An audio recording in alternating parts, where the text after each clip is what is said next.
వ్యూవర్స్కి స్వాగతం. ఈరోజు మనం మహాభారతం ఎపిసోడ్ నెంబర్ 4 చేద్దాం. ముందు వీడియోలో గంగాదేవి శంతను చక్రవర్తికి ఒక షరతు పెట్టారని చెప్పాం కదా వివాహం చేసుకునేటప్పుడు.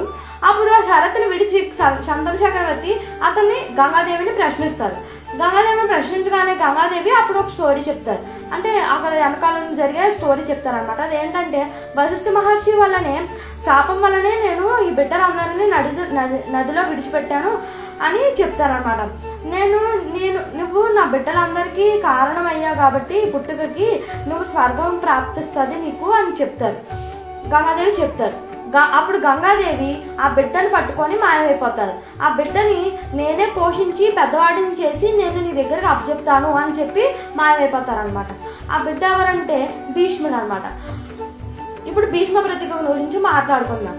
అప్పుడు శంతను చక్రవర్తి దేవవ్రతుని అంటే భీష్ముడు దేవవ్రతుని రాజ్యాన్ని అప్పచెప్పి అతను అడవికి వెళ్ళిపోతారనమాట. అడవిలో విహారిస్తూ ఉంటారు.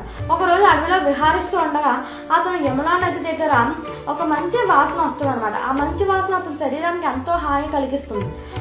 వెళ్ళి యమునా నది దగ్గరికి వెళ్ళి చూస్తే అక్కడ ఒక కన్య ఉంటారనమాట.